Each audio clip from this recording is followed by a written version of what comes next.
Good afternoon. So we go by the Italian way. Buon pomeriggio. And welcome to the University of Arkansas, the Rome Center here in this beautiful Palazzo Taverna, which is one of the most important and beautiful palaces of Rome, dealing with the different sections and wings. We are actually the university is occupying the 1800 part of the wing of the palace, as you can see from the decoration of this room. As long as the other section we will be able to see and to visit in the next hours and days. So welcome. And well, me and Adelina, Modesti, and myself are very excited and also honored to celebrate with you this important milestone. It's really, we are celebrating the fifth edition of this conference, which was born in 2021 in very dramatic time for everyone. So right in the midst of the COVID-19 pandemic. And it was really born to beat the pandemic, but as I will say in a minute, for other reasons, and in a blink of an eye, here we are.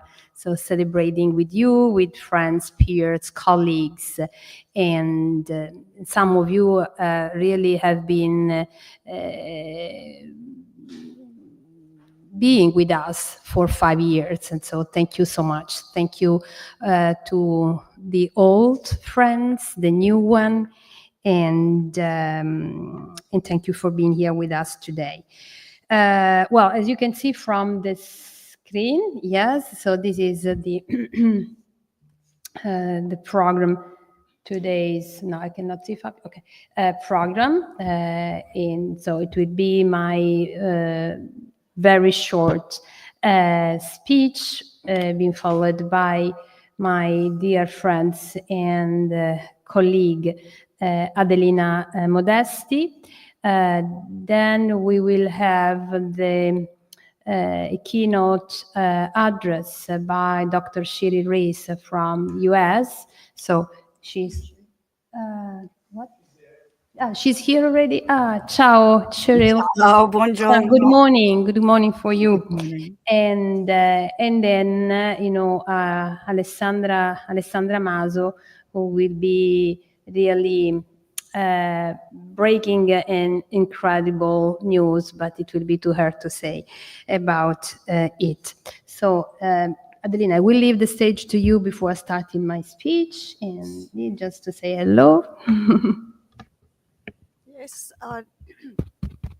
no, non funziona. See? I'd just like to reiterate what Consuelo has said, my partner in crime and my dear friend, and welcome you all to this 5th edition of AIWAC, which sees a glance, a look at the female gaze. And we'll be looking at female spectatorship in particular, but also female creativity in various areas of the arts. Francesco Bedeschi was supposed to be here today, but he's not able to come today. He'll be here the next 2 days. And all I can say is enjoy the conference, meet, as Consuelo said, new and old friends, and here's to you all. Thank you. And I'll let Consuelo start. Thank you.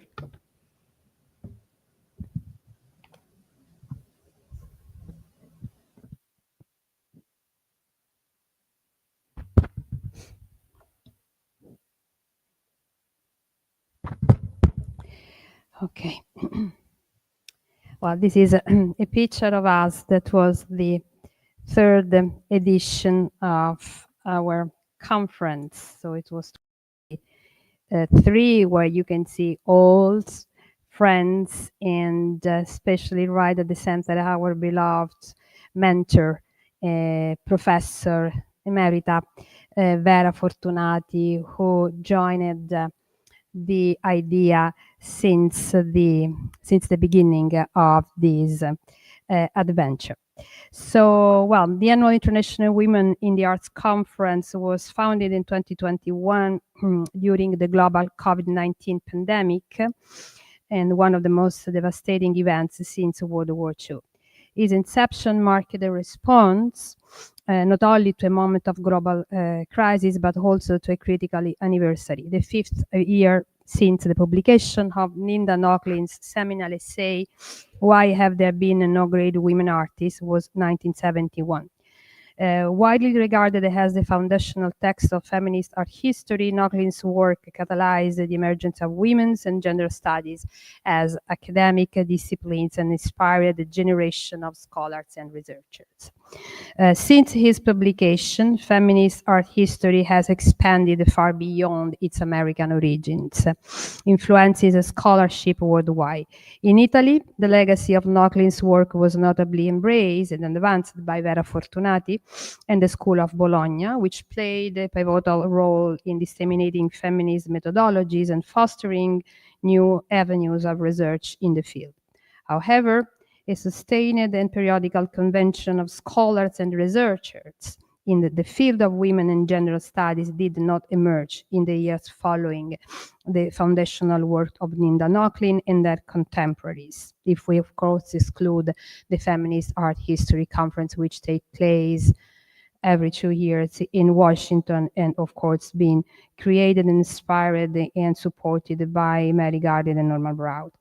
Instead, especially in Europe, sporadic conferences and occasional meetings offered new findings, raised the critical questions, and introduced fresh theoretical perspectives.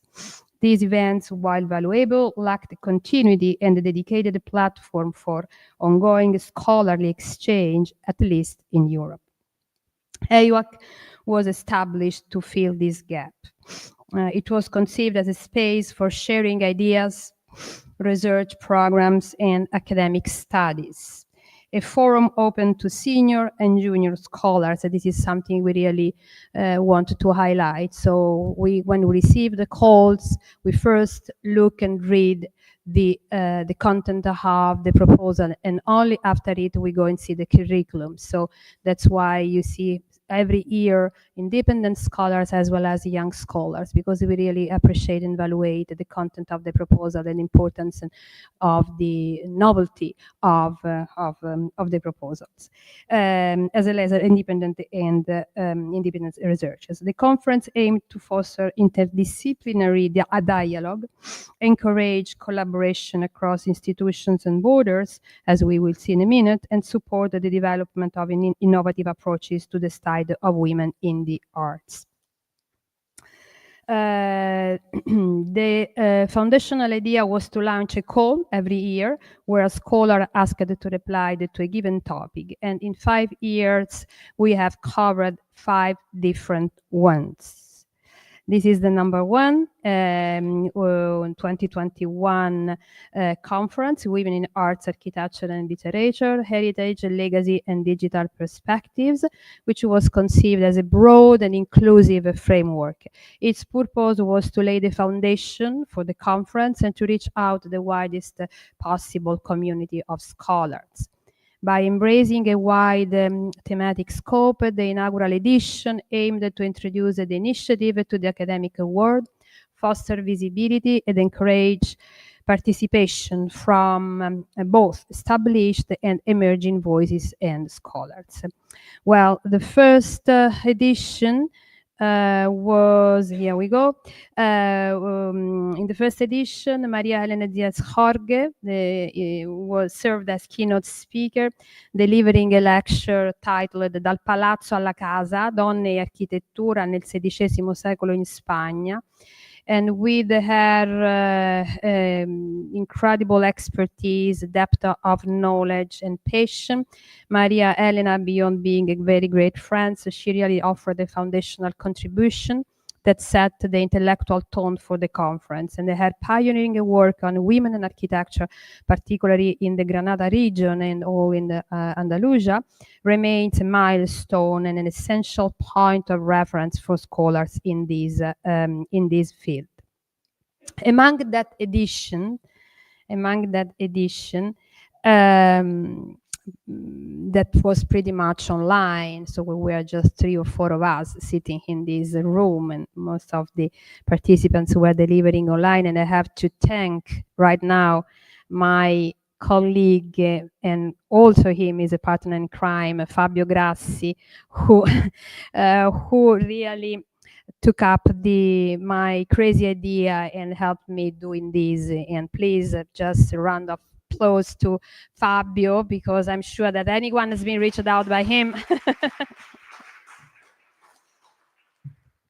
And so among that edition's participants, there was the esteemed and renowned colleague Adelina Modesti, who since then joined and shared with me this compelling challenge and journey, being the co-curator of AIWAC and authoritative voice within the discipline since the second edition in 2022.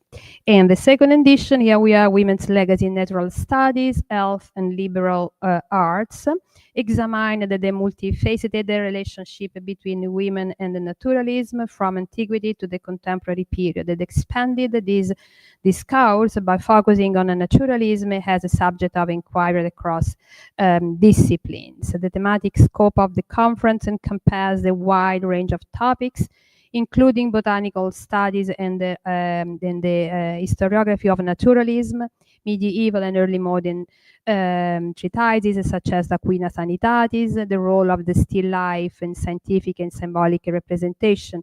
I was just to remember that in that edition, besides Adelina Modesti, there was Patricia Simons, who spoke about the consistent presence and the pioneering role of women in still life.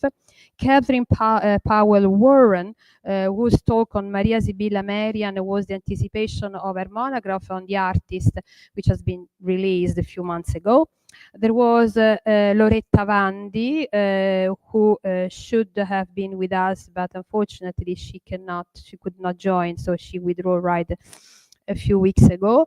And Loretta Vandi is the author again of just newly published the book on Eufrasia Burlamacchi.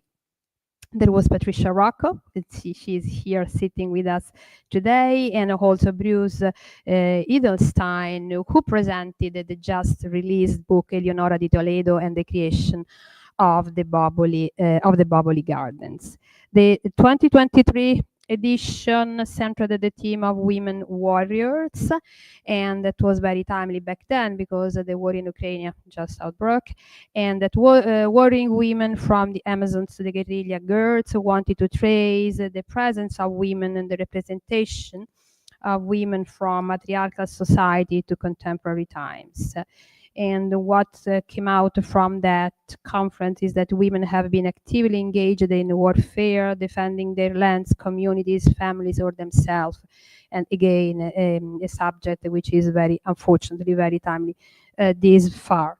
And well, that edition was really highlighted. She brought kind of ray of sun with us. Here that's the Afghan photographer and activist Fatima Hosseini.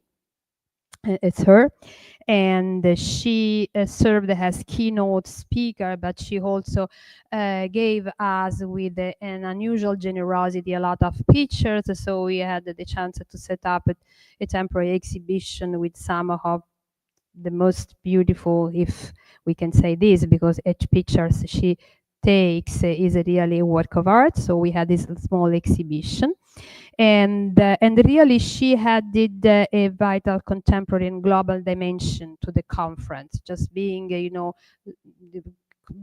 constructing a bridge and a link between the history and the modern, early and modern times to nowadays, which is one of the scope and the mission of this conference. And in her powerful talk, I want just to, I remember that the room was full, plenty of students, which is unusual. As you can see, tomorrow is mandatory, so they will show up. Well, students at the end of her talk, some of them were crying, other one were applauding, other one were, they really wanted to stand up and to go and hug her because of the power of her speech, and her every single word meant something.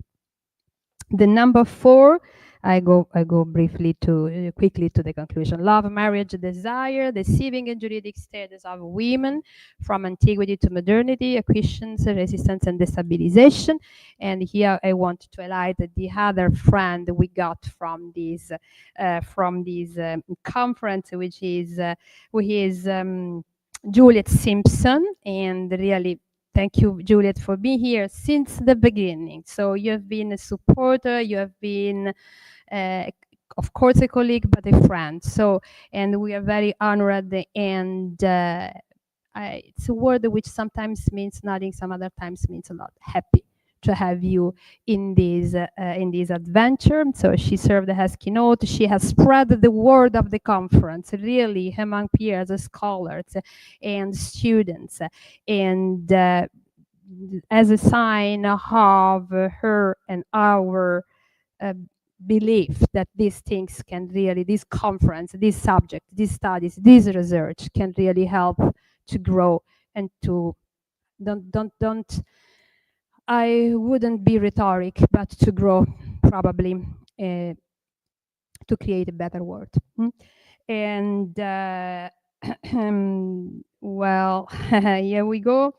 So yes, here we have something which goes beyond the academy, but not that much. So on the right hand side, you can see me and Fabio, and just I think if I remember well, we were struggling with connections or something like that. I wanted to say hello if she is listening to Liana Cini, who has been joining us, also her, since the beginning. And on the left-hand side, besides my daughter, the little one, and there is Arianna Zocca and Ilaria Bompiani, and both these women really again took up my crazy ideas. The first and the second edition. The first edition was so and so, for the reason I have just said.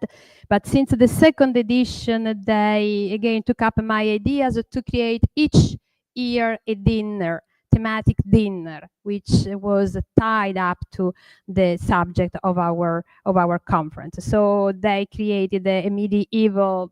Arianna is the cook, and Ilaria is the pastry chef, and Ilaria, sorry, is the pastry chef. And so they created from medieval soup to cake named after Hildegard of Bingen. They created a beautiful Jane Austen pumpkin cake and pie, and so, and there is a surprise also for tonight, of course, but nothing. I don't want to spoil nothing. Let's see and stay for later.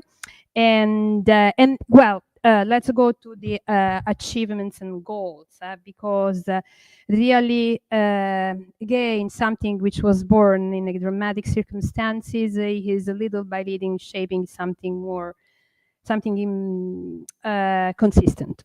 And well, between the many cooperations and relations with institutions, the first, in I can tell, probably the most important is a partnership with Repulse. So Jirki Thibault is here, our publishing manager. Thank you for coming. Well, Repulse came to us thanks to Adelina. Thanks to Adelina. So we are looking for a publishing house to publish the proceedings of the first edition. And Adelina, with her, of course, scholarship and strong scholarships, but also incredible being, because she is an incredible person. And she said, I can talk to my publishing manager, to Paul, and see. And here we go. So since the first edition, we have this partnership, and even if we are a little bit in late for some circumstances, but we are publishing year after year the proceedings. So probably Jirki will say something later about this. And that's why you have found right welcoming you, besides our Mark Wilkinson and what? That's my IT manager saying you can scan the QR code and doing what? Oh, you can go to the homepage of reports. Okay, thank you. I told you without him, I would be a lost person. And so these are the 3 books so far, the volumes so far published. So the first one right at the center is Women in the Arts, Architecture and Literature, Heritage, Legacy and Digital Perspectives. And in this regard, I want also to thank you, Alexandra Massini, who is here. Ciao Alessandra, thanks for coming, because she provided, of course, she delivered a beautiful talk, but also she provided the right connection to have these pictures, which belongs to Galleria Colonna, for free. So again, it's a network of people working with the same scope. And the 2 volumes, the one on the left and the other one on the right, well, they came because of, again, the network we have created, just the word of mouth and people talking to other people, women talking to other women. And so we have these medieval mausoleums, monuments, and manuscripts, French royal women's patronage from the 12th to the 14th centuries by Christine Danca.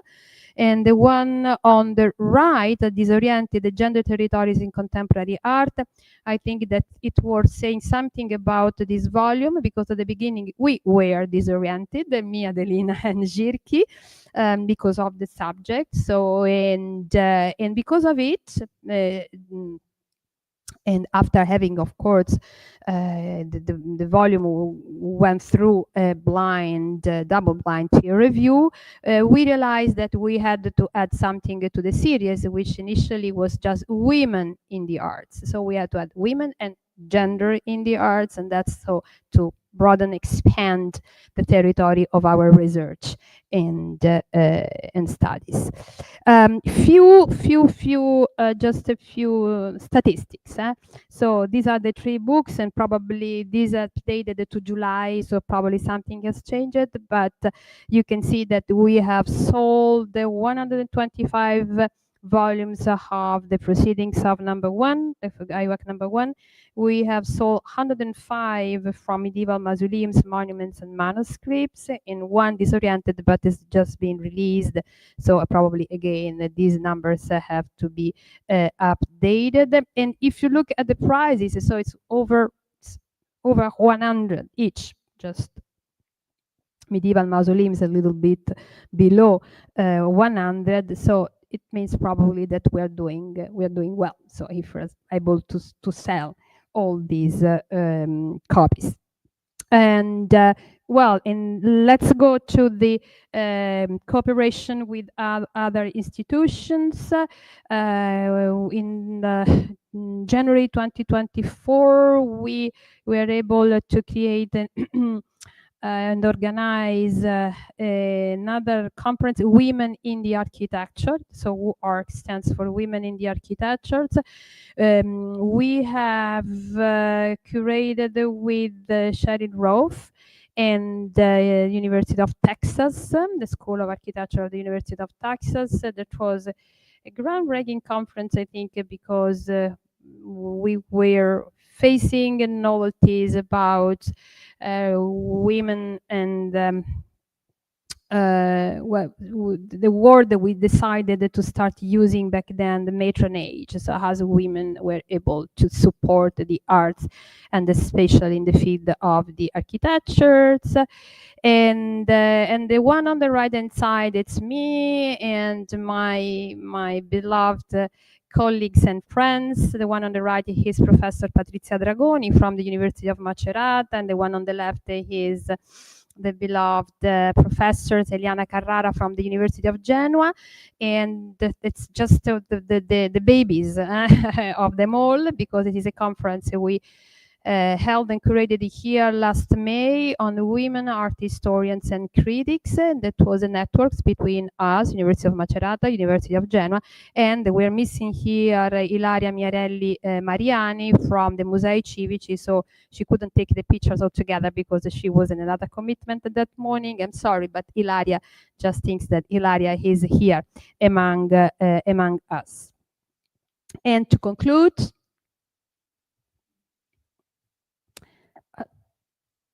Fabio, è quello sbagliato. Yes,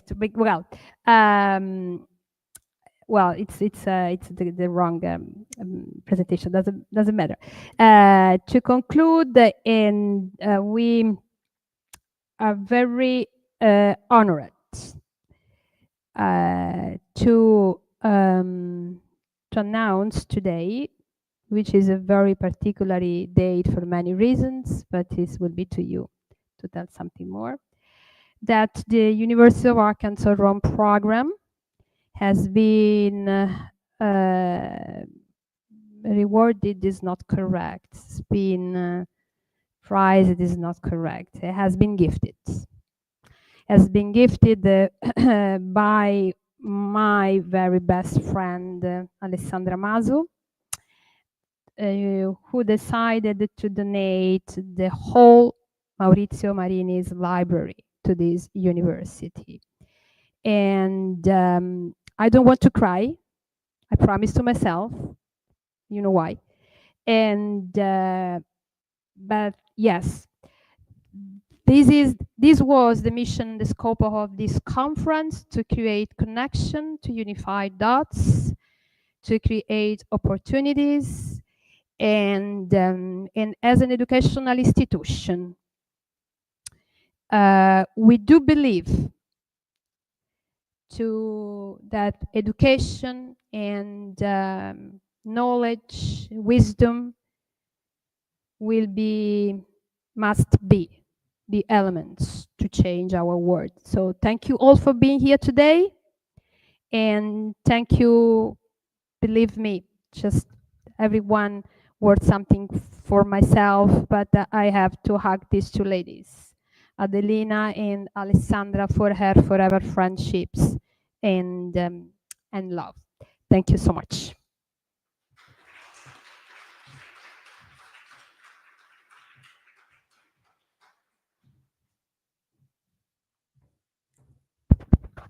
Thank you, Consuelo.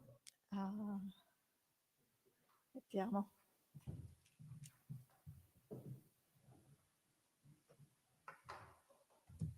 Thank you.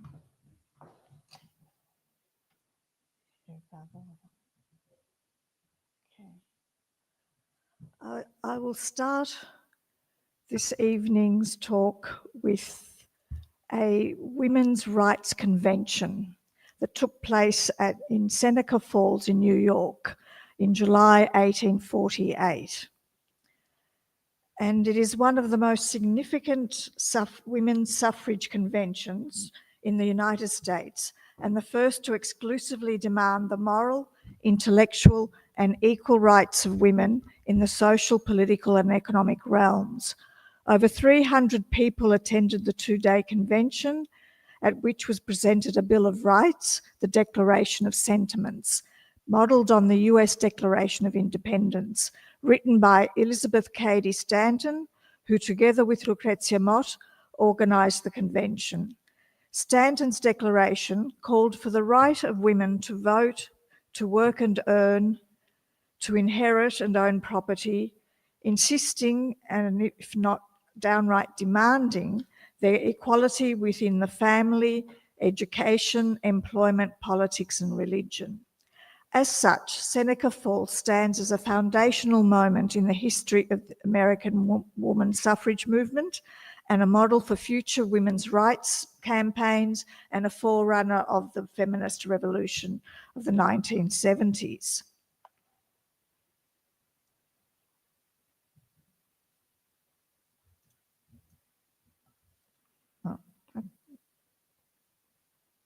It is therefore fitting that our association's celebratory volume, AIWAC University of Arkansas Rome program, celebrating 5 years of women in the arts, edited by the conference's founder, Consuelo Lollobrigida, and myself, be published in a series dedicated to Seneca Falls.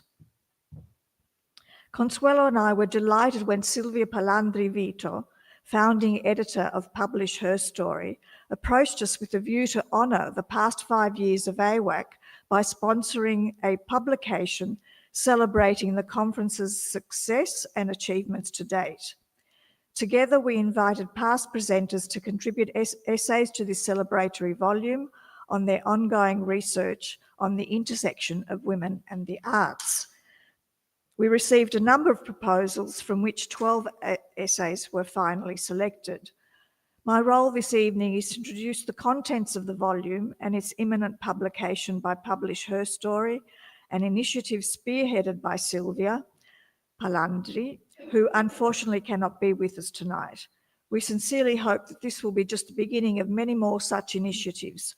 Consuelo and I look forward to a rich and diverse collaboration with Silvia and Publish Her Story. Now, I'll just give a little bit of background information on the publishing house, which was prepared by Silvia for us. It's the Publish History series dedicated to emblematic female figures. It was founded in 2024, just last year, and by Silvia Palandri, and based in Rome. Its mission is to amplify women's voices erased by history. And in just over a year, it has published the first translations of Louisa May Alcott's and Jean Webster's works for the Italian public, and recovered texts by ancient Italian women authors. And for next year, a worldwide unpublished work by Jean Webster, author of Daddy Longlegs, is in the pipeline.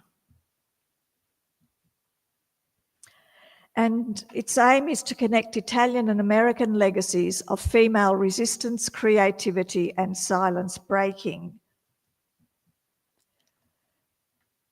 in a continuing dialogue between past and present, local and global, silence and women's voices, as well as inviting female historians and scholars to edit the volumes and to introduce them, to write the introductions. Which brings me to our celebratory volume. The 12 essays published in this celebratory volume, acknowledging 5 engaging and successful years of AIWAC, bring together scholars who participated in the first 4 conferences with exciting new insights into the complexities of women's relationship to the arts in its broadest sense. I'll just flick through the contents of the 12 essays.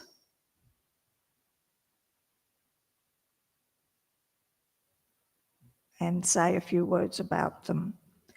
Some of the essays expand on the author's original presentations by shedding further light on the issues initially explored and presenting new unpublished archival information and discoveries as their research has advanced over the years. Such is the case with Loretta Vandi, who discussed the engraved sheets featuring flora and fauna produced by 2 nuns in late 16th and early 17th century Florentine convents at the 2022 conference. And she now revisits the convent environment of Grand Ducal Florence in Le Sorelle Caterine e Margherita della Vacchia, 2 clarisse tra poesia, arte, storia e contabilità nella Firenze Granducale. In this essay, Vandi analyzes further the creative work, visual but also poetic, of Suor Caterina Angelica della Vacchia from the convent of Santa Chiara. Caterina Angelica's cultural production as a graphic artist and poet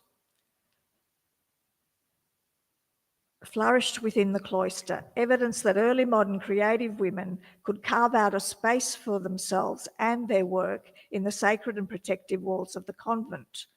Vandi also introduces us to Margherita Angela della Vacchia, Caterina's sister, and a fellow nun at Santa Chiara, who was the convent scribe and administrator, responsible for looking after the finances and documenting its history in the convent ricordi and other official documents. It was Suor Margherita and Angela who produced a written historical record praising her sister's artistic achievements so as to leave a lasting public memory of Suor Caterina Angelica's many creative talents. At AIWAC 4 last year, Rita Randolfi discussed the patronage and social networks of the progressive woman Marie-Anne de la Tremoille, and now introduces the reader to another woman patron. In her contribution, La caparbietà di una donna, Alex Dissessi e la storia della donazione della Gipsoteca Tenerani al Museo di Palazzo Braschi, here in Rome, Randolfi examines a wealth of unpublished correspondence and documentation in order to reconstruct the protracted 20-year history of Dissessi's bequest to the Museo di Roma of the Tenerani collection, which comprised 10 marble statues and 358 plaster casts, which she had inherited from her uncle Carlo Tenerani in 1929. From these letters emerges the portrait of a strongly determined woman who fiercely fought to have her family's cultural legacy publicly recognized and honored by the Italian state. Continue? Yeah. Okay.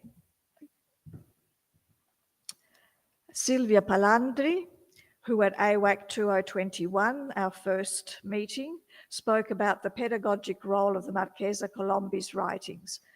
She casts another gaze on this late 19th century literary figure and activist by providing a comparative analysis with fellow contemporary woman author.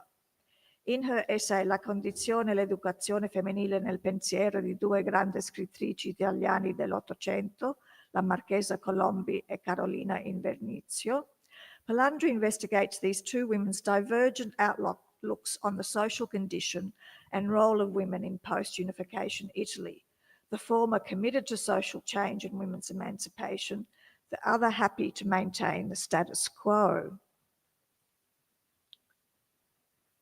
And Ellie Leventaki also revisits her 2021 contribution in From Gender-Biased Documentation to Archival Research, Women Visual Artists in Early 20th Century Greece. Or How to Envision an Inclusive Narrative. And she does so to mine the archives once again, ask new questions and draw more developed findings and nuanced readings from the copious data she has collected on this topic since the early stages of her doctoral studies, interrogating the various factors for these artists' exclusion from the official art histories, despite their many numbers and professional status. Other contributors to this celebratory volume introduce new topics and areas of interest as their research has opened up different avenues of investigation. In their joint essay, The Voice of the Artist and the Ethos of Women Writing, She's Got What It Takes by Diana Serlin, art historian Sarah Buoso and the artist Diana Serlin present the latter's written anthology of art writing and biographies of a group of American contemporary women artists. By using biography as an historical methodology, Serlin's text, She's Got What It Takes, posits the intersection of art and writing as a specifically female critical practice. The authors further offer a critical and contextual framework in which to consider the contributions of these artists to the legacy of modernist abstraction, defining their art as affective abstraction, a female-gendered style that, informed by the ethics of intergenerational friendship and fidelity, merges with the rigidity of geometric formalism. The work and the emotional life of the two other modern artists, Paula Modison-Becker and Gabriel Munter, were the focus of Esther Thiele's presentation at AIWAC 4.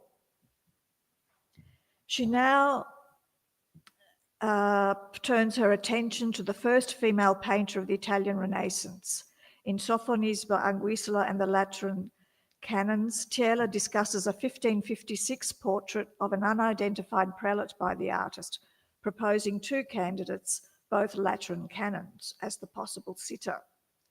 She suggests that social and intellectual networks connected Anguissola and her family with the Lombard regular canons and other northern Italian humanists of the mid-Cinquecento, thereby expanding the artist's patronage into ecclesiastical and academic circles. Also contributing to AIWAC 4 in the session dedicated to the family alliances and professional lives of married couples, Cecilia Paolini had examined then, via a case study of one Italian woman, the significant entrepreneurial contribution of foreign artists' wives in creating patronage networks and support for their husbands and their work in early modern Rome.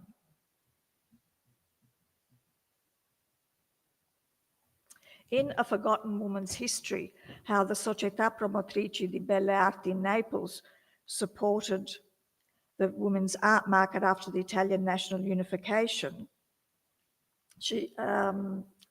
Paolini presents the findings of her research on a later female network, the Neapolitan Promotrici, a fine arts society in post-unification Italy that proved instrumental in promoting a market for women's artistic production.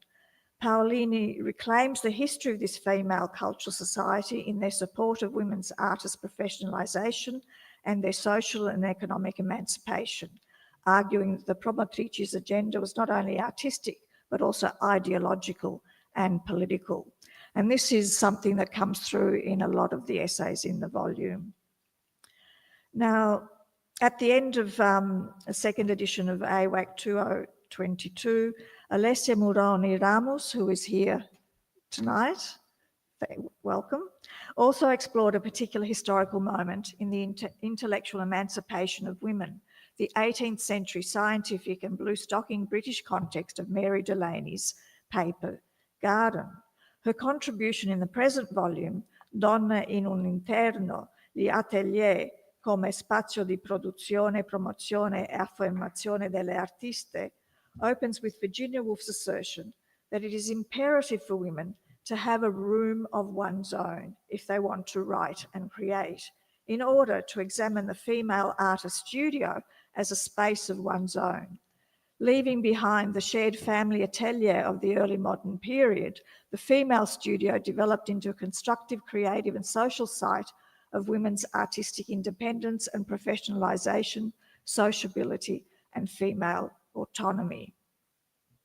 Finally, some presentations that did not appear in the conference proceedings published by Brepols have been included here. Maximilian Geiger presented his talk at AIWAC 3, a conference dedicated to women's relationship to war that dealt largely with representation and iconography of the warrior woman. In his essay, Rubens' Nymphs Supplementing Forces of Warring Women, Geiger focuses on the figures of the Amazon and the nymph as representations of the female form and its relation to nature via a detailed iconographical analysis of Rubens' Battle of the Amazons. The author argues that in the painting's formal structure and iconography, there is a visual as well as symbolic link between the artist's representation of nymphs and that of the Amazon, so that the nymph can also be considered a warrior woman or a femme forte. In Giovanni del Missier's essay, Streghe isteriche tra follia e pazzie, witches and hysterics between folly and madness, presented at AIWAC 2, the psychiatrist draws a distinction between folly and madness, both of which challenge the dominant symbolic order of patriarchy, but in totally opposing ways. Madness, mental illness, dis-ease, is a destructive force that does not allow for regeneration or a new social order. Whereas folly, he argues, is a socially transformative creative impulse that supplants entrenched social norms with new modes of thought and behaviour, as often seen with artists. By examining the case of witches in the early modern period and female hysterics in the 19th century, both groups considered to be mad in society's eyes and persecuted by the church and religion in the first case, and by science, medicine, particularly psychiatry, in the latter, Del Messier argues that these women were not mad but folle, that is, foolish or eccentric, and though not totally successful, at least attempted to resist the patriarchal assault of the female body and the centuries-long domination of women by men, for which they were nonetheless punished. I have left our AIWAC 2 keynote to close this discussion. In a detailed analysis of the flora and fauna paintings of Josefa de Ayala Dobidos, Liana de Girolamo Ceni introduced us to the charming and mystical work of this Portuguese Baroque artist. Ceni's essay, Josefa Figueira de Ayala Dobidos, The Holy Spirit in Marian Paintings, elaborates on her keynote address by taking a focused look at the artist's paintings of the Virgin Mary in order to explore their Christian context and spiritual symbolism, including floral symbolism. She also examines the various iconographic and formal means by which de Ayala Dobidos represented the presence of the Holy Spirit in her devotional artwork, concluding that the artist, through her naturalistic image representing the beauty of God's creation, was able to engage the senses while also evoking spiritual emotions in the viewer. Finally, I would like to thank my dear friend Consuelo Lollobrigida, my AIWAC partner, for her support and continuing friendship over the years of trusting me to undertake this amazing journey with her. To Francesco Bedeschi and the University of Arkansas Rome Centre for warmly accepting me into its academic community. To the University of Melbourne for supporting my research and leave.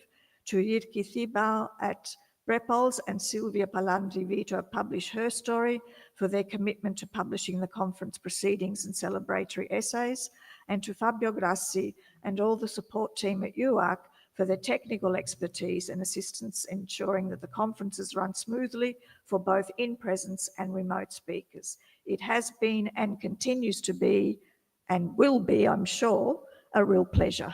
Thank you very much.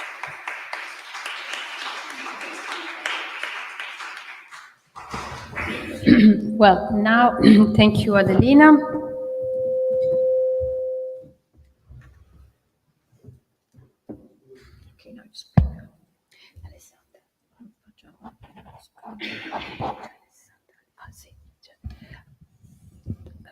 Okay, Sheryl. Sheryl? I'm here. Can you hear me? Yes, we hear you. Welcome. Thank you. Thanks for joining us and to accepting to deliver to share with us your expertise. And well, the only regret is you are not here among us, but welcome. And so Dr. Sheryl Reiss is a renowned scholar, and I don't think she really needs any presentation. She studies on Raphael and women in matronage and patronage from the early Renaissance onwards are milestones for all of those studied this field in kind of things. Oh my gosh. And I would leave the stage to you. Grazie. The only problem, this is actually the wrong PowerPoint. This is the PowerPoint from when I did your class. So I'm not sure how that got called up. Fabio, can you help?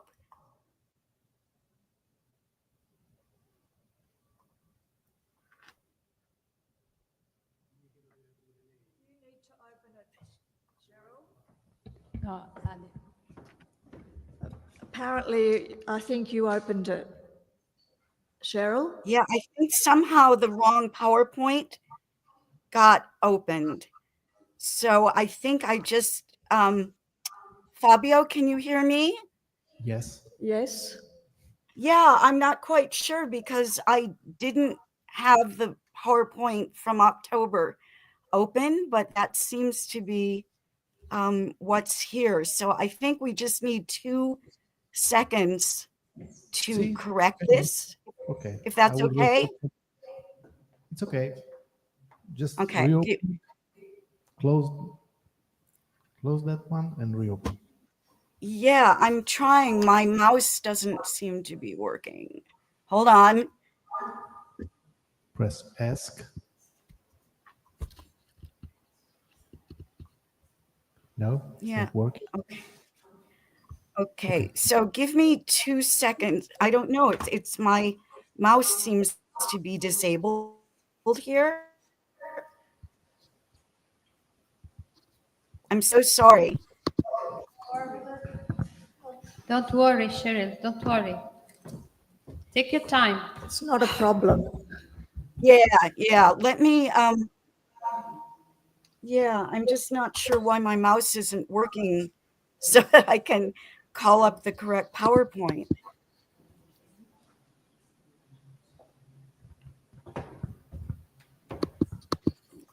And my touchpad isn't working. Give me 2 seconds. Yes. If you want, you can open the PDF, the one that we saw yesterday. Yeah, the problem is I can't access anything. Somehow my mouse is disabled and the Just try to touchpad's not working, so I can't open. restart and reconnect.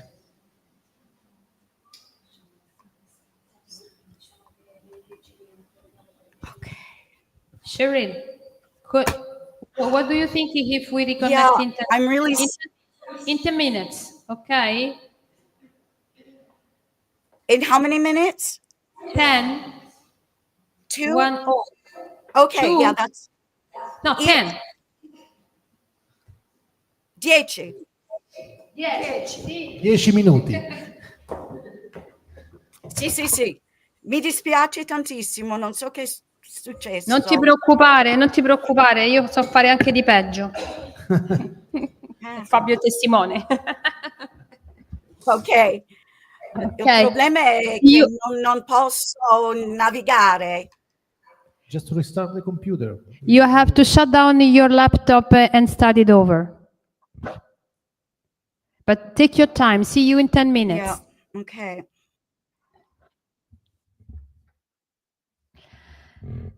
Ok, Fabio, mettiamo un attimo la mia presentazione. So we...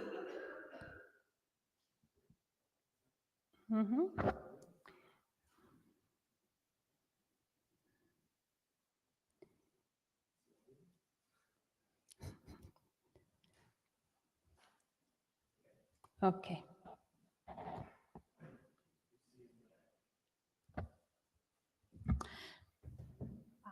No, l'ultima slide.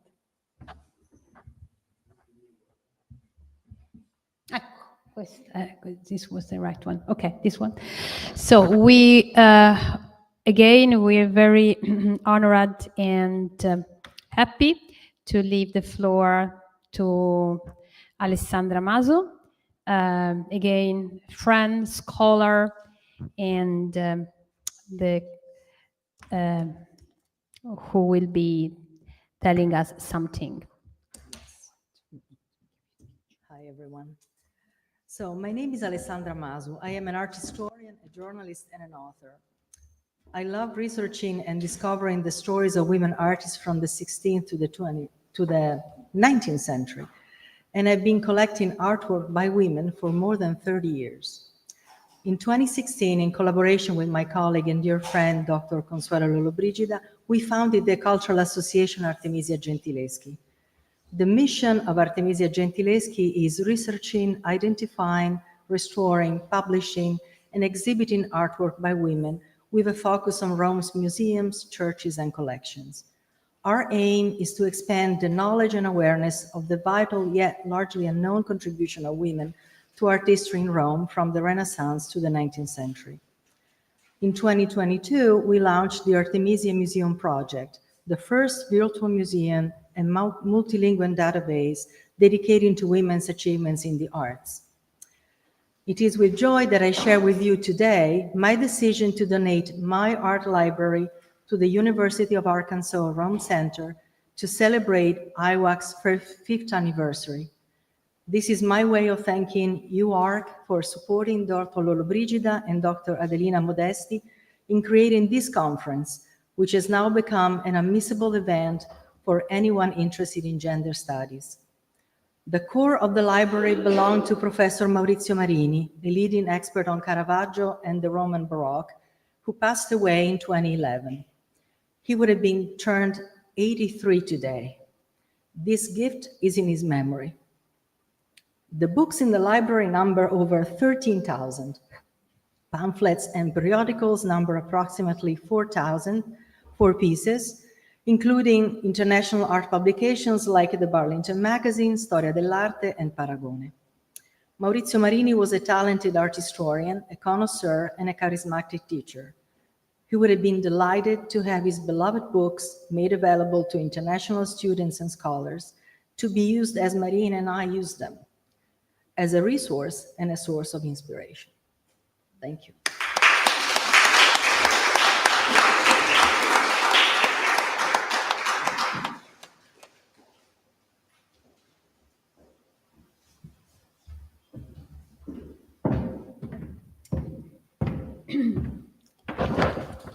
Thank you again.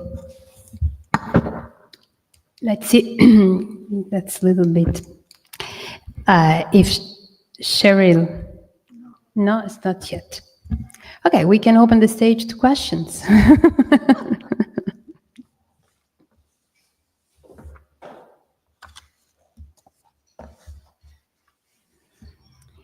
You know, there will be a reception down in the library, and after.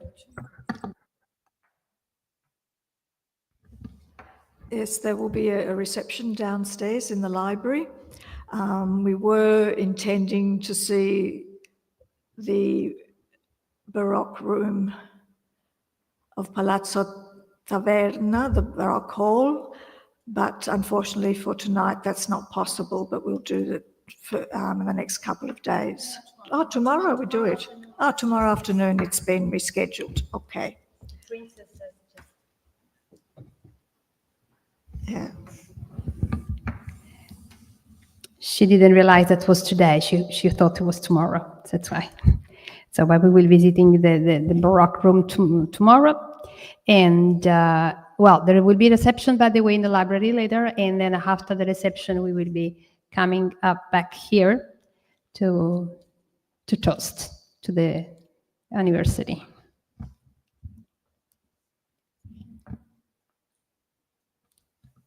Fabio, è tornata? No?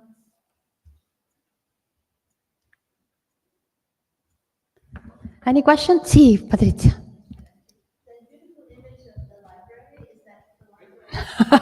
That is a dream. Thank you. Just the beautiful image of the library with Alessandra. No, that was not. It was really to celebrate the donation, but we are really struggling now to find space for the books. So we are probably asking the owners to give us more rooms or to store all the books. So yeah. Is that where they were beforehand? Is that the image that was used, or is that just from another library? Another library for Northern of Europe. Yes, it's if I remember well, he's from the beautiful monastery, Benedictine monastery in Austria. So yeah. Well, we can build something like that here. That is a really dream, but you know, the very first dream has been just this beautiful gift that we received, and so you can imagine that we are just in the process of doing that, and there will be the time to again to set up the shelves, the proper space to store the books, and so our idea is to create a center study, of course, of the Baroque, and to open it to the public. So it won't be open every day, of course, because we have very limited resources. But it will be initially it will be open on demand, and then time by time, probably one day per week or something like that. So to welcome people, scholars, students, and to use the library, which list, but in this, Alessandra is more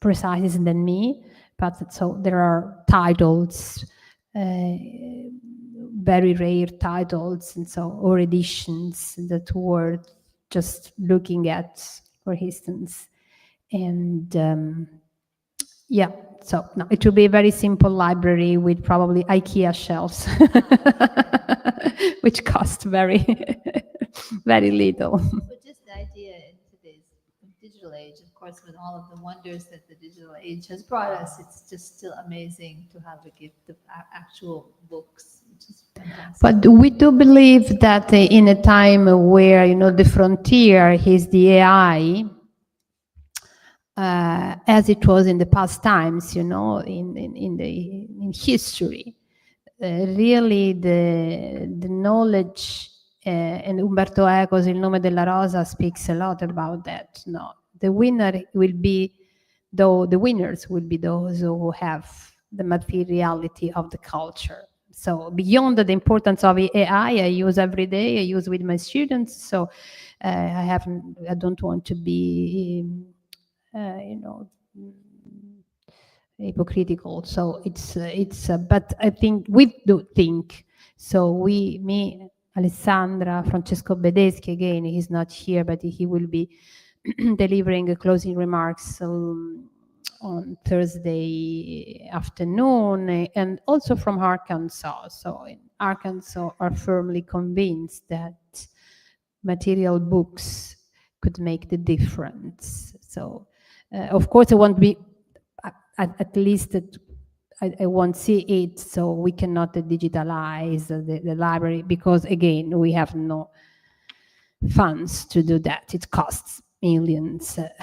But the paper books, the donation of paper books must be used as such, as paper books. So we all use books, both e-books and in the hard copies. And at least for me, when I go through pages, actual pages, I don't know why, but you know, the idea in my mind, they run away, and I find more connection than just reading ebooks, where I have to say I forget when I read 10 pages. When I arrive to the 10 pages, I have already forgotten the number one. So, but that's my limit because it's my generation. But yeah. I think they've actually done studies about that prove that there's something about the material aspect that impresses the information more on the brain parent. I think so. I think so. So I had the chance to spoke 3 weeks ago. 3 weeks ago with a person who has actually constructed the architecture of the AI over 35 years ago in US. Yes, and we know that one of our partners here just to spend times waiting for Sheryl.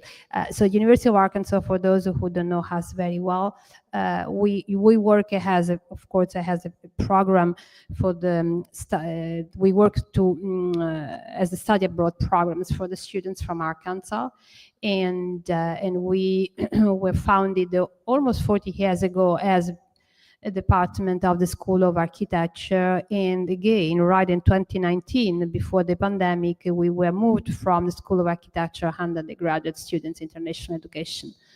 And so besides the core of students who come from Arkansas, we have two stable partnership.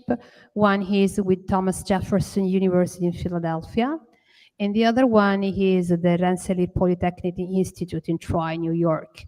And just 3 weeks ago, we have celebrated the 50, not 50 anniversary of the Rensselaer Polytechnic Institute's program here in Rome. So this person was among the donors who came over in to celebrate the event.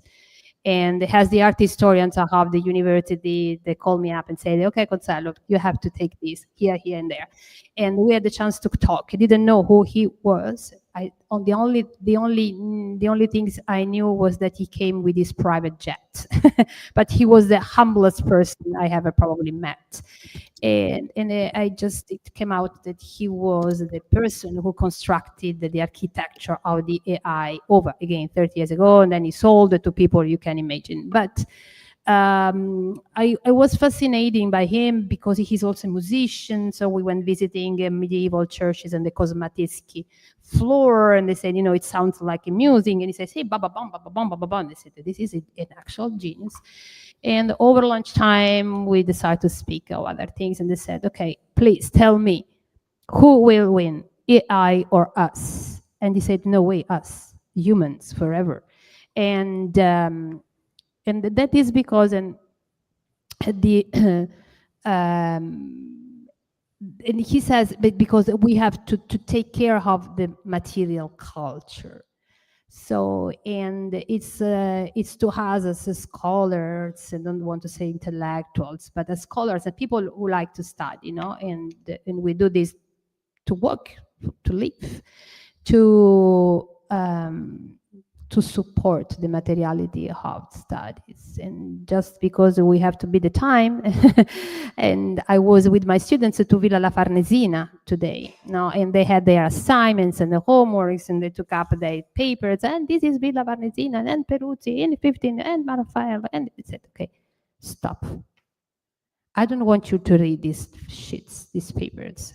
You know what? We can ask Siri, come on, who made the Villa KG?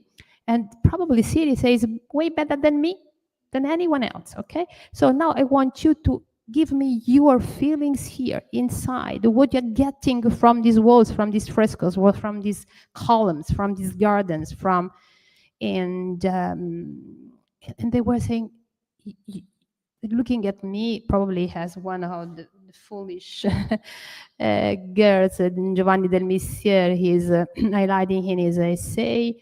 But they said, you're right. So why are you here if you have to read the paper or you read your iPhones? You probably would have been better to save your money staying at home, browsing your laptop, watching a documentary, and that's it. So you have to get the most from the life, from experience. So that's why such an incredible, important gift is worth having books and papers. Sheryl is here? Okay.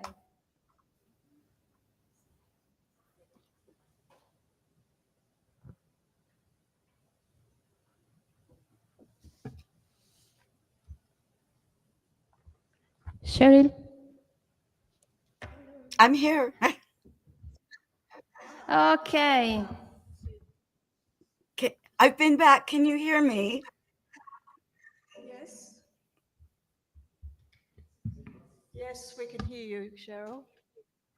Okay, thanks. I'm very, very sorry for whatever happened with the technical issues, which I certainly don't understand. So my deepest apologies. I don't know if you can see me because I'm seeing the PowerPoint and nothing else. But shall I start? Yes, please. Okay, thank you. The stage is yours. And I'm very sorry that I'm starting so late, but I want to thank the University of Arkansas's Rome Center, Consuelo Lollobrigida, Adelina Modesti for inviting me, and my deepest thanks to Fabio Grassi for dealing with the various technical issues. What I'm going to do today, I'm going to speak informally, And I'm going to present to you some material from an article that is forthcoming in a book titled Reconsidering Raphael, which will be published next year by Brepols. And I have co-edited this book with Yvonne Illette and Linda Wolk-Simon. And the material I've extracted from that essay today, I've titled Raphael and the Ladies, the Prince of Painters and the Female Gaze. And I am crossing my fingers that the slides will advance. So I want to start out by means of introduction to talk about Raphael, women, and beauty, in particular, ideal beauty. And then I'll move into the specific material on spectatorship. In his 1568 Lives of the Most Eminent Painters, Sculptors, and Architects, Giorgio Vasari said, and I quote, "Raphael was a very amorous man who was fond of women, and he was always quick to serve them." And you see her self-portrait. You see a beautiful representation of the Madonna and Child from in his early career in Pasadena, California. And at the right, his so-called Fornarina, which of course is in Rome. Possibly part of it may have been painted by his follower, Giulio Romano. And this painting, very interesting, was in fact in the late 16th century owned by a woman. Vasari also said that Raphael, as one sees here in these three works, was gifted with the imparting of life and beauty to the heads of women. And again, we're looking at things from different stages of his career. In 1557, the Venetian art critic Ludovico Dolce wrote in his Dialogo della pittura intitolato L'Aretino that Raphael painted his women with that delicacy that belongs to their sex. And you see from early in his career and late in his career here, two representations of female nudes at the right, apparently using a live female model. In a very famous letter that was long thought to have been written by Raphael, but now seems to have been written either by his dear friend Baldassare Castiglione, to whom we will return later, or possibly by Lodovico Dolce, whom I just mentioned. Raphael talks about this fresco that was painted in the Villa Farnesina, and I know that Consuelo was talking about it while I was trying to get my computer to behave. And in a letter in Raphael's voice, Raphael is said to say to Castiglione, "With regard to the Galatea, I say that to paint a beautiful woman, I need to see many beautiful women. Yet lacking both in good judges and in beautiful women, I avail myself of a certain idea," this is una certa idea, "that comes to my mind." And so when looking at Raphael's art, one always has to think about this idea of beauty perfected, of ideal beauty. Now, what I'm going to be doing today, and what I've been working on for several years, is an expansion of my earlier work on patronage studies in general, which, as you all know, bring together social history, political history, anthropology, psychology, and economics. And what I'm going to be doing for the rest of the talk today, and then more broadly in this long article, is to expand that, firstly, to think about the role of gender in patronage studies, and very importantly, to think about viewership, the female gaze, the title of this conference, usage, and stewardship.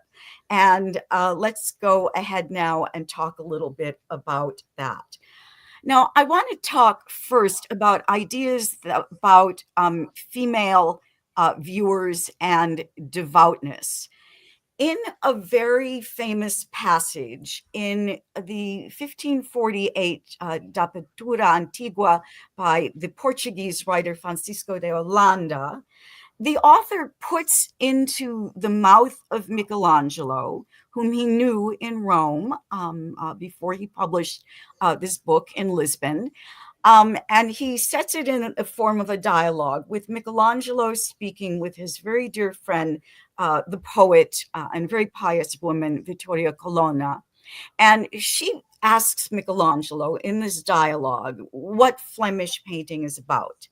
And Michelangelo is then said to say, "Flemish painting, my lady," slowly answered the painter, "will, generally speaking, please the devout better than any painting of Italy, which will never cause him to shed a tear." And this is a detail of Roger van der Weyden's famous Descent from the Cross with the tear-streaked faces.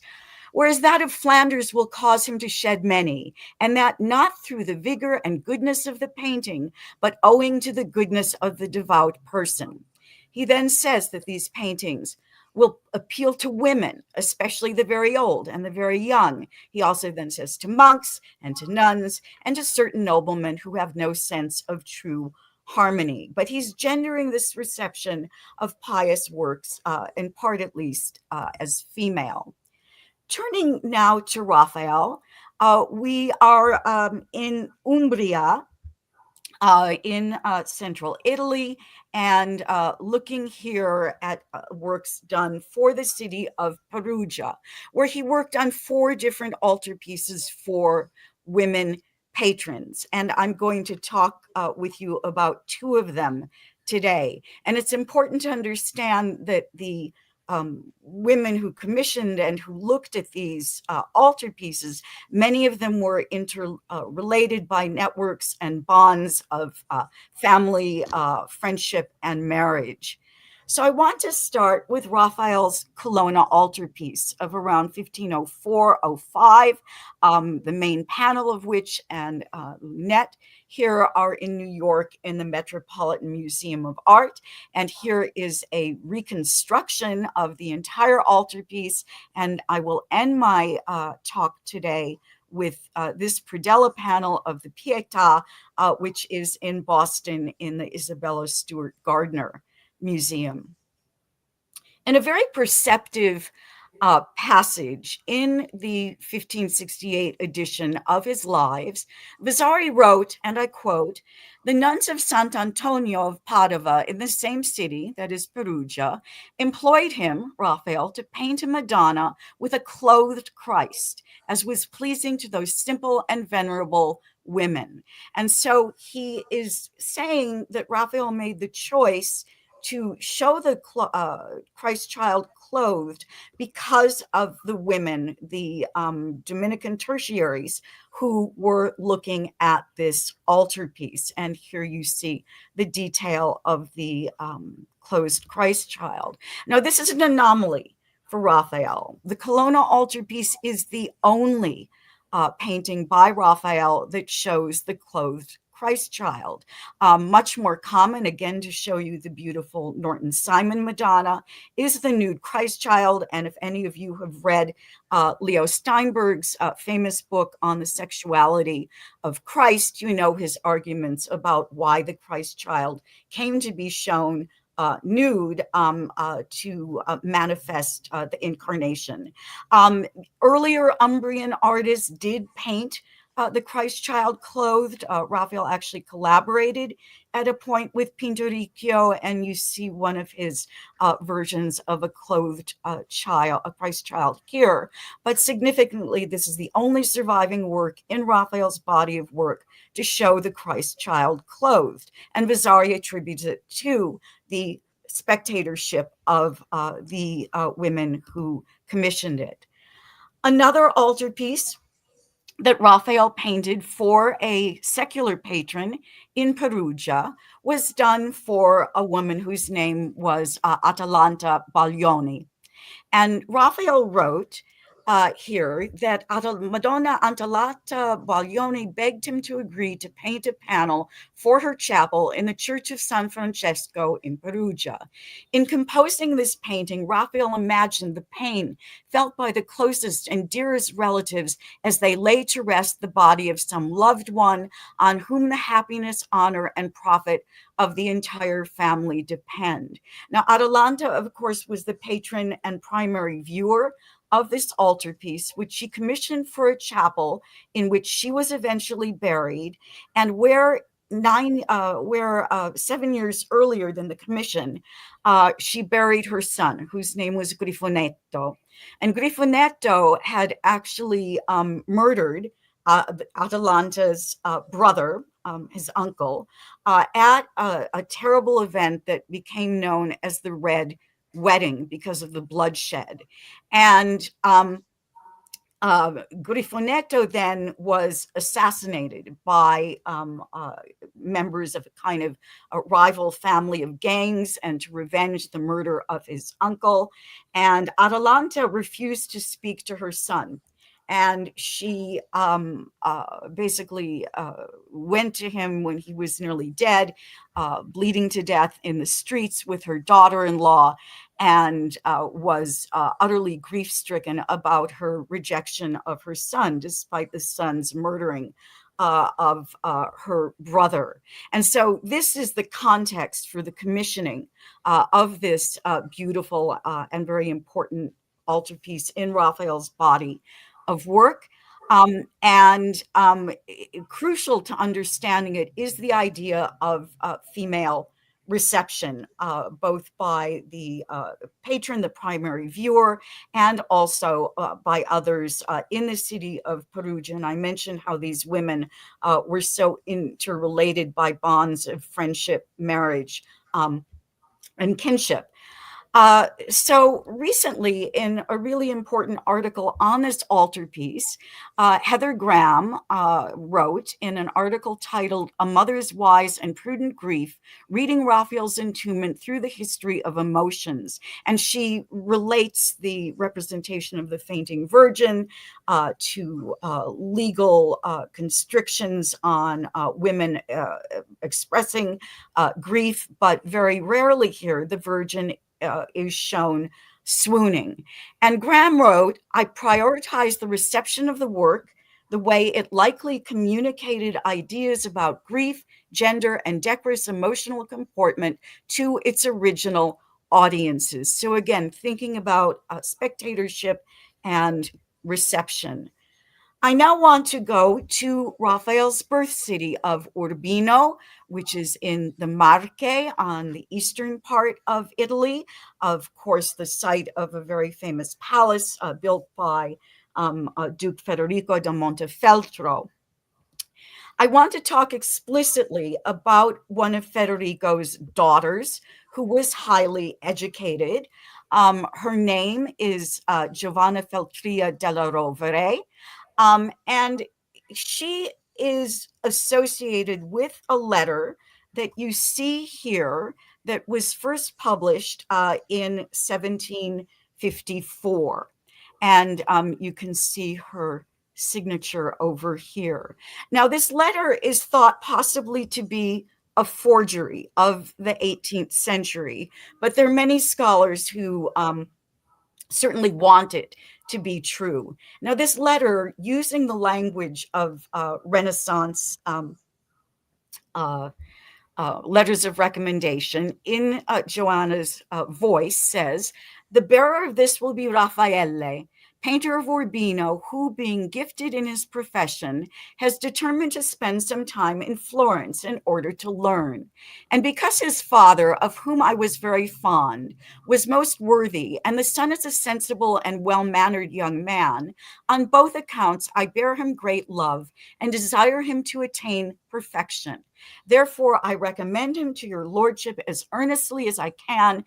This is to the Gonfonieri a Vita in Florence, Pietro Soderini. as earnestly as I can, entreating you for love of me, that for all of his exigencies it will please you to render him every assistance and favor, and whatever such aids and courtesies and opportunities he may receive from your lordship, I shall regard as bestowed upon myself, and shall take from that my special gratitude. I commend and offer myself to your lordship. Now, we know that Giovanna Feltria della Rovere was, in fact, a patron of Raphael's in his early career. There is a letter of Raphael's in which he speaks about painting a cover for a representation of the Virgin and Child for he calls her the prefettessa because she was the widow of the prefect of Rome.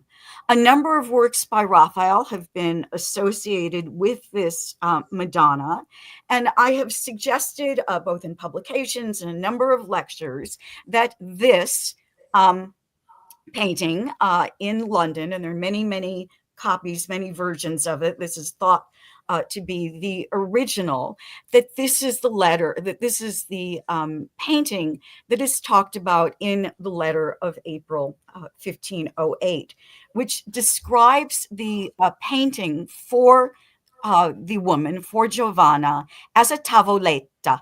And a tavoletta, of course, means a small painting. And if you look here at the dimensions of basically 28 by 22.5 centimeters, we are talking about a very tiny gem-like painting. And here you see a bunch of people, mostly women, gazing on it when it visited California about 10 years ago or so. In fact, here is that letter now. And what Raphael writes is, I wrote the other day to ask if he would send me, that's his uncle, a tavoletta that was the cover of Our Lady of the Profetessa, meaning prefettessa. This is a very famous Raphael portrait that is in Urbino now.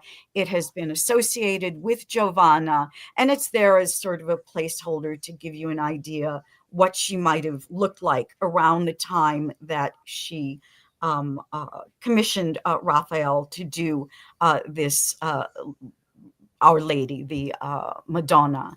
Now, there's another reason that I associate Giovanna Feltria della Rovere with this small painting as its first owner and therefore its first viewer. And that has to do with a detail in the background, which you see here, in which you see a colonnette here, presumably an mullioned window, and it is very clearly an Ionic colonnette that you see here. And this is an observation that was first made by my friend Linda Wolk Simon, one of the co-editors of this Raphael book that is forthcoming. When she had that idea, I immediately remembered that in the treatise on architecture by Vitruvius from the first century of the Common Era, called the 10 Books on Architecture, Vitruvius wrote that in the invention of the two different kinds of columns, they borrowed manly beauty, naked and unadorned, for the one, meaning the Doric order, and for the other, Ionic, the delicacy, ornament, and proportions characteristic of women. And so my hunch here is that the inclusion of the Ionic order here is a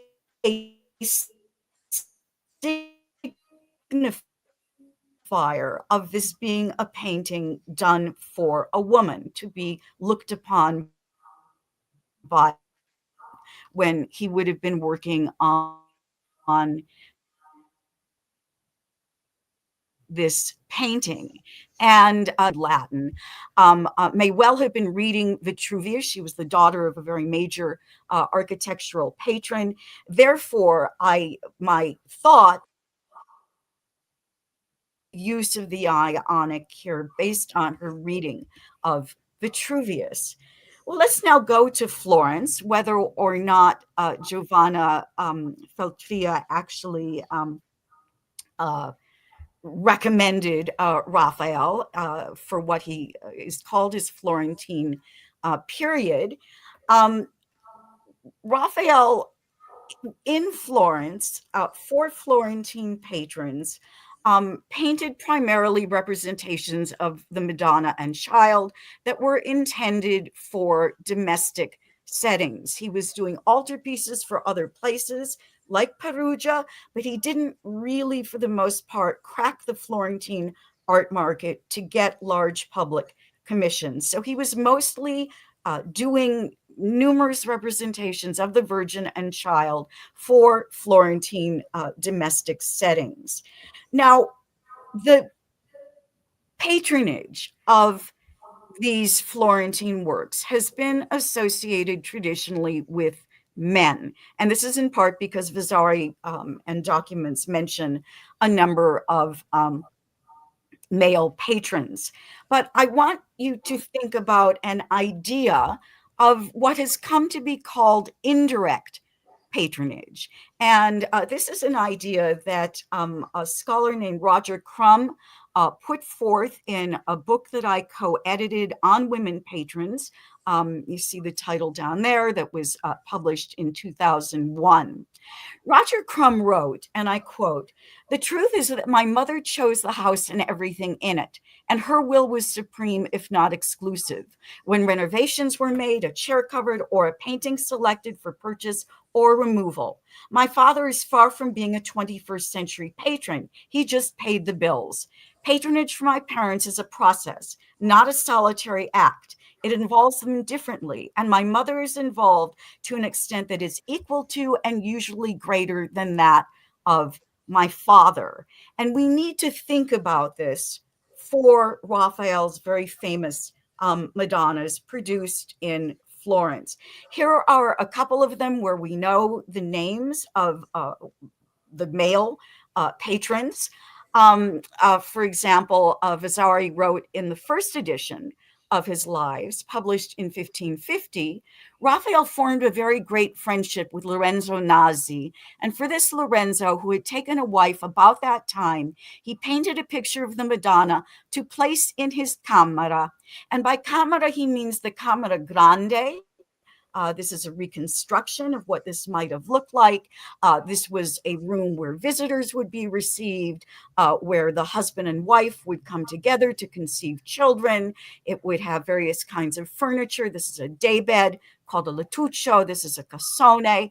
And there would be works of art on the walls, very often representations of the Virgin and Child, sometimes sculpted like those done by Michelangelo, and paintings like those done by Raphael. And here is the painting that he did for Lorenzo Nazzi and his wife Sandra Canigiani. And Sandra Canigiani was the sister rather, of another patron of Raphael's, whose name was Domenico Canigiani. And here's his Holy Family now in Munich. And his wife was Lucrezia Frescobaldi. And you have to think that these Florentine patrons and their wives would visit each other, would see these paintings, would discuss Raphael, and were well aware of what he was doing. And again, the women in this domestic setting would have been the primary viewers, because one of the functions of these paintings would be to inspire women to conceive beautiful and preferably male children. Now, up until now, everything I've talked about and almost all of the contemporary knowledge we have of Raphael and women and of women viewers comes from the voices of male writers. There is a major exception. This is a woman I have worked on in various ways. Her name was Alfonsino Orsini de' Medici, here in an 18th century print. And she was the sister-in-law of Pope Leo X, the first patron, the first pope rather, of the Medici family. And in 1518, under rather rushed circumstances, This beautiful and very famous portrait of Leo X and two cardinals was rushed to Florence to hang at a wedding banquet for the banquet in honor of Alfonsina's son, whose name was Lorenzo, Duke of Urbino, and his wife, who was a French noblewoman. Now, Alfonsina wrote in a letter on the day of the events, which was filled with music and singing and performance of plays and things like that, that this painting hung over the table where the bride, the French bride, was seated. And then she said, perhaps not very astutely, it brightened everything up. I now want to turn to two examples in which men construct the voices of women and imagine women looking at art by Raphael. The first of these is after Raphael's death. It was published posthumously in a collection of letters from the great humanist, scholar, historian, and physician Paolo Giovio. And so it was published after his death. And this letter purports to come from the 1530s. And it is very, very clearly a kind of completely made up thing. This is not something that really happened, but it is very amusing and kind of ribald and has a lot to tell us about ideas about female viewers. And it is about the Psyche Loggia at the Villa Farnesina, which I think that Consuelo was talking about when I tried to get my computer to behave. And so here are the frescoes designed by Raphael and executed by members of his workshop for the richest man in Italy, whose name was Agostino Chigi. So in this letter, Giovio recounts this thing that never really happened, but that is very funny. So he says that a gentlewoman, a beautiful gentildonna, came to the Villa Farnesina, and Raphael was there. And the gentlewoman says to Raphael, so again, this is her voices being constructed, "Certainly all these figures are most excellent, but I do wish that for decency's sake, you would paint a nice rose or a vine leaf over Mercury's shame." And she's talking here about Mercury's nude genitals here.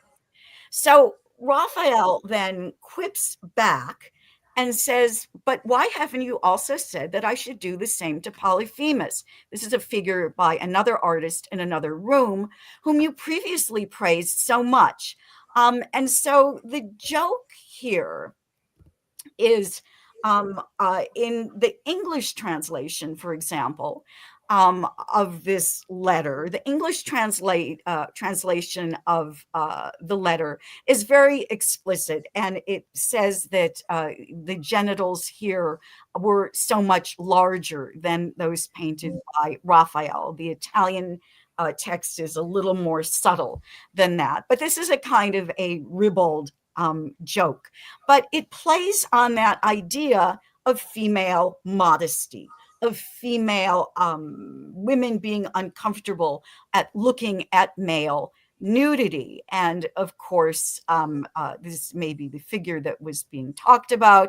And of course, it plays on that idea that we heard earlier that Vasari told us about the about the clothing of the Christ child in the Colonna altarpiece, because it was being viewed by modest female nuns. And I have only two more things. I'm nearly finished, and so I hope the time's not too terrible. I want to turn now to an elegy written by Baldassare Castiglione, the dear friend of Raphael, who may or may not have written that letter about the Galatea. He was in the court of Leo X. He was the Mantuan ambassador to the papal court of Leo X. And back in Mantua, his much younger wife, Ippolita, and their son remained in Mantua while he was in Rome.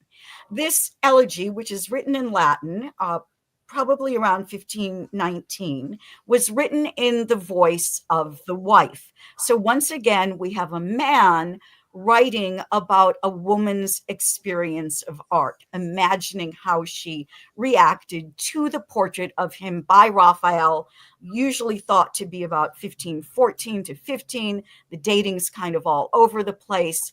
But Castiglione writes in the voice of Ippolita, only your portrait painted by Raphael's hand, bringing back your features, comes near to relieving my sorrows. I make tender approaches to it. I smile, I joke or speak, just as if it could give me an answer by an acknowledgement and a nod. It seems to me often to want to say something and to speak with your voice. Your son recognizes his father and greets him with childish talk. This is my solace, and thus I cheat the long days. So this is an extraordinary imagining of visual memory, of interaction of works of art, and again, of imagined female gaze. And so this is now my last example. And I want to turn now to the voice of a Gilded Age Boston American woman, the famous Isabella Stewart Gardner. She was a voracious collector, and some of you, I assume, have visited her eponymous museum in Boston, Isabella Stewart Gardner Museum. She corresponded extensively with Bernard Berenson, who was an art historian, an authenticator of works of art, and of course, the original owner of the Velleitati in Florence. In a letter of March 11th, 1901, Gardner wrote to Berenson, and buy me a heavenly Raphael Madonna. These are her italics in the letter. And then the following year, she writes to Berenson saying, my remaining pennies must go to the greatest Raphael. Nothing short of that. I have tasted blood, you see. She was very interested in the Colonna altarpiece, but Berenson said that there were issues with the condition. He didn't like some of the stylistic discrepancies in it, and it was eventually purchased by J.P. Morgan, who donated it to the Metropolitan. She desperately wanted Raphael's small Cooper Madonna, now in Washington. She never got a representation of the Madonna, but she did get a predella panel from the Colonna altarpiece in beautiful, beautiful condition. And so this is the painting I showed you earlier. This is Isabella Stewart Gardner in a portrait by Sargent. And I just want to close with the closing line from the article from which this material's been drawn. And so I'm quoting myself here, saying, nearly 4 centuries after it was painted for devout female religious viewers in Perugia, an American woman in Boston would come to gaze upon a panel by the Prince of Painters whose work she so fervently craved, not for its devotional function, think of that idea of women and devout works of art, but for its stature as a work of art by Raphael. And thank you very much. And I'm sorry for all of those problems.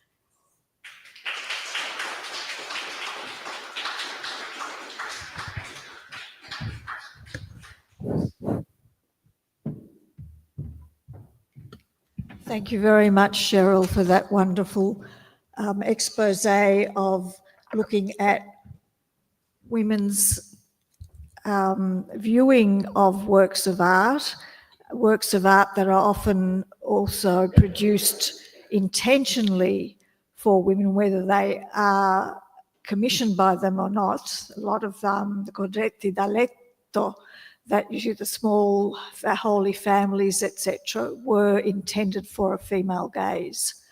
And that was a wonderful introduction. Thank you very much. Should we do the questions if I can come back, you know, be there tomorrow and Thursday a bit? But we can ask if anyone has questions, probably if you have time, Sheryl. I do now. I'm worried about your time, not mine. No, we have time and there are some questions, so ready to go. I'm going to give the I'm here, and my apologies again for all the technical No, issues. don't worry. Don't worry. Hello, Sheryl, thank you very much. Juliet Simpson here. Hi, Juliet.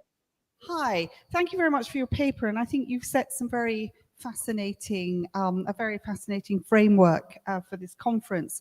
And I find particularly fascinating this puzzle from how we might think of conceptualizing a female gaze for the Renaissance woman to this very intriguing journey you have taken us on to Stuart Gardner, where we might be able to conceptualize perhaps more specifically conditions through which connoisseurship, training, networks, acquisition, as well as patronage that a woman like Isabel Gardner may have been able to develop her gaze. What I wanted to really ask, oh, go ahead. Sorry. Yeah, it's this question of Roveri, and also you touched on it in relation to the uncomfortableness with sort of Raphael's male nudity. Is there any documentation that is in some way shedding light on whether Roveri or others like her might have had an advisor? There might have been a middleman figure, probably very unlikely to have been a middle woman figure. But in what kind of context and conditions could she have possibly been able to exert a gaze on? So I'm thinking of those figures that are essential in the interactions of the female, of the patron, the woman, and obviously the object of her interest. Right. Well, as is so often, we're dependent for our knowledge in this period on the survival of documents, and we can make certain assumptions, based on other case studies. There, as many people I'm sure in this audience know, there were places in Italy where women simply could not even sign a contract. They could not even order a work of art. They had to have a male intermediary.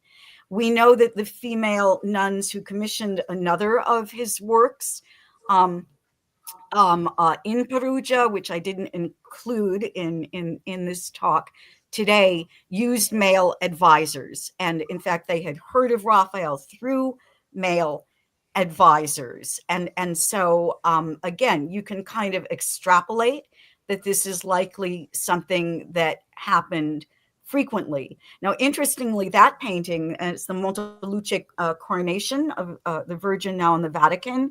That painting does have a nude Christ child in contrast to the Colonna altarpiece.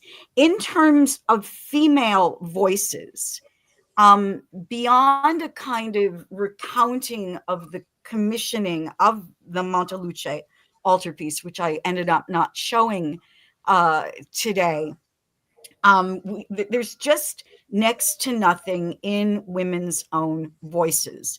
And so much of the ideas we have about women being uncomfortable with male nudity come from the pens of male writers. Now, another part of this long article, and I actually meant to write to you about it, but that was just too much to go into in a 40-minute talk. I have a section on Victorian women writers, and Victorian women writers have a great deal to say about Raphael, about his style, about its appeal, about connoisseurship of it, about patronage of it. And these women are Elizabeth Eastlake, Anna Jameson, and Julia Cartwright are the three women that I write about. And they all take different approaches. They're all interested in different aspects of Raphael's art, but they write voluminously about him. And one thing they kind of have in common that they identify in Raphael's art as something appealing to women is the character of Grazia, which means gracefulness, but it's a whole kind of constellation of broad meanings in the Renaissance. And so, you know, what you have to do is to look at the evidence that is out there and to try to extrapolate it from it as best you can about things for which there is not concrete, specific evidence. So that was a great question. Thank you. Thank you. Anyone else? No? Well, Sheryl. No, it's gone. I'm still here. Okay. So, well, thank you. And if you want to join us tomorrow for a Q&A session, we will be delighted to have you with us. So, of course, early in the morning here, there's the 7-hour time difference. No, so I want to say. So, of course, I'll come in the afternoon. Of course. So again, thank you so much for opening the 5th edition of our conference, and see you tomorrow. Have a great day. A domani, and I hope you have a wonderful evening.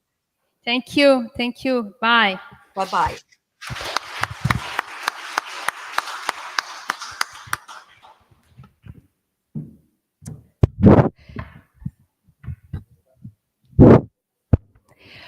Okay, so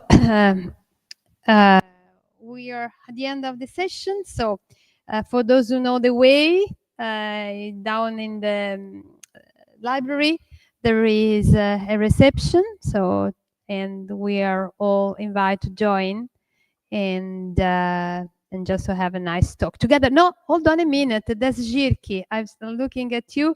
No, Jirki, you want to add something about the volumes right now? Okay, I'm sorry. So yes, come.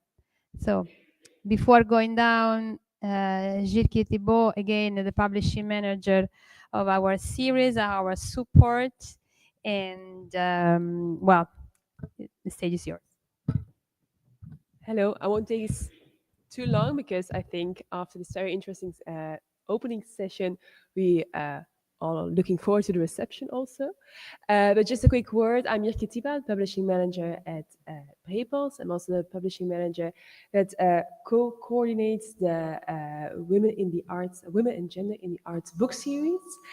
And yeah, I think you mentioned it was during the COVID lockdown that I think it was Adelina reached out to us with this very nice idea of publishing the proceedings of the first AIWAC conference. We at Brepols were immediately very enthusiastic about it, but we also had the feeling maybe we can do a bit more on this topic. And that was the idea, the origin of this book series. And yeah, we are very happy that we can put our shoulders under this project. The series provides a platform for great innovative studies on women and gender in the arts, and it's also a place for the proceedings of the conference. The first proceedings are out now. The proceedings of the second conference are currently in production, so they will be available at next year's conference, and also for the third proceedings also well advanced. And I think the series had a very great start. So we have now 3 published volumes. The sales figures are great. They are available both in print and also as an ebook. So there's a lot of interest in the books. And we also have a couple of more projects in the pipeline. So it's really up and running. So if you yourself have an idea for publication, wish to discuss it, feel free to contact me or have a chat with me during the conference, or with Adelina and Consuelo, of course. And we also have a nice bookstall of Brepols books, where you can also browse the proceedings and the 2 other publications of the series, just at a registration deck. So that's for me, and I leave the word to you again.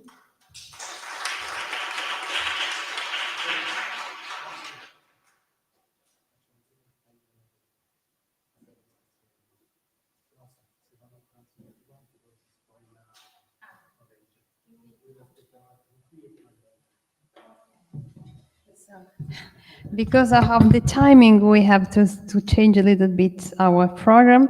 So before going down for the reception, you're kindly requested to stay here.